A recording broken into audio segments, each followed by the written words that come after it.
Okay, we're at South Fork. There's Highway 30 up there. The Peterson's cabin's over there. I'm on the other side.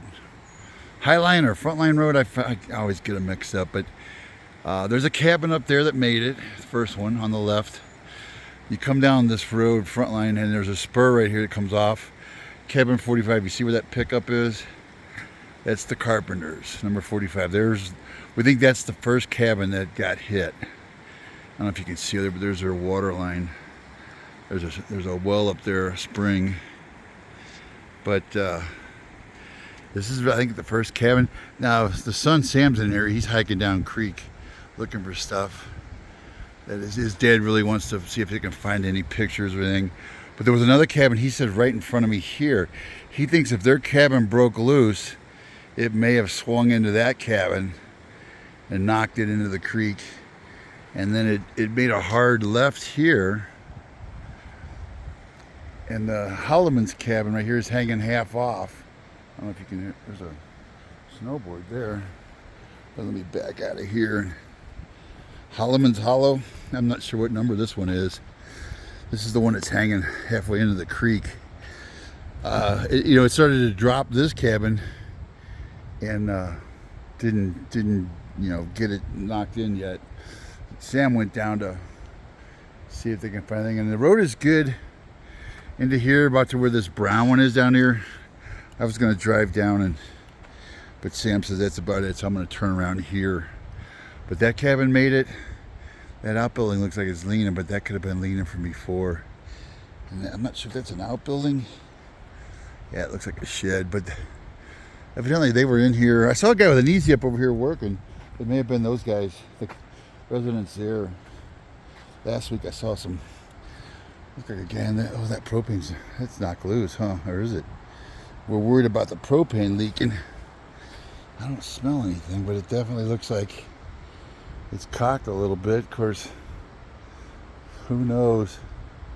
And if you look across the creek, I don't know if you can see across the creek there. Frank's cabin's over there is okay. That's the one Pete was diverting the creek away from. It's more, I don't know if you can see it around the corner. I don't want to get close to this, too close to this edge. That river's still rolling pretty good. Look at those big old 100-foot ponderosa pine trees, 70-foot. Those were floating by Monday, the day after I came up here. Those were floating down this river. The river was way up. But see how it carved a new channel? Yeah, and I guess my video showing Pete to save Frank's cabin went in the creek over there and like dammed it. It forked right there. So the right fork was getting ready to eat away at Frank's cabin. So we oh, there's Frank's cabin right there. So Pete got on the right fork and dammed it up to where it diverted it back to the original channel. I guess forestry, the law enforcement saw the video. You can see where it jumps out over there.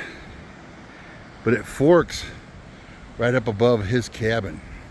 The right fork was getting ready to cut underneath that cabin in his shed. So Pete made a little rock dam there to put it back in its channel. But you really can't go altering streams. They came up and looked and they saw my video, I guess. And they said, yeah, it looks okay. It probably takes a lot of paperwork and time to get it legally to move a creek bed, if you can even do it. But that's a lot of water still. This thing's still got a lot of flow. See, look at that.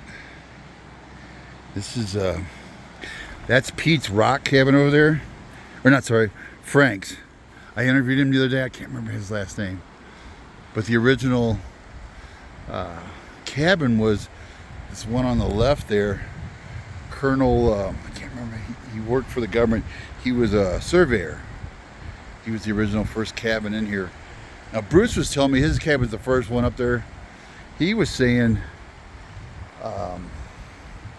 he bought it, I can't remember the name of the people he bought it from, but it had burned down, the log cabin. They rebuilt it as kind of a stud 2x4 with siding. It's not a log cabin anymore. Where these guys are, is that log? It looks like it. Instead of, what do they call that stuff? Chink stuff they put in. That looks like a wood spacer. See, it's a little different I'm used to the, what do they call that stuff? It looks like mortar almost, or you know, to seal it. But some of these are built in the 1890s. You know, right before the 1900.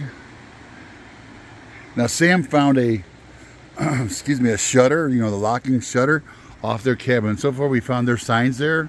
You know, the carpenters, as you can pull in, little fence post sign. He found a shutter with a lock for one of his windows. It's his dad's cabin. His dad is just had hip surgery, so he can't get around real good, and he wants to come up. You know how they want to come up and see it and look for stuff, but evidently his wife had all kinds of knickknacks, and he showed me a picture inside of the cabin. It's beautiful, but this looks like is that a mole? It looks like mold. I don't know if we have mold out here, but I grew up in the Midwest, and that's what a mole does. And when they're pushing it up, you get in front of them, take a shovel, and chonk. You cut them in half and kill them. But yeah, this is, I don't see a number. I'm not sure what number this is. 47, there it is. Holloman's Hollow. Thanks for watching. We'll have more videos today. This is Wednesday, the 30th? I think it's August 30th.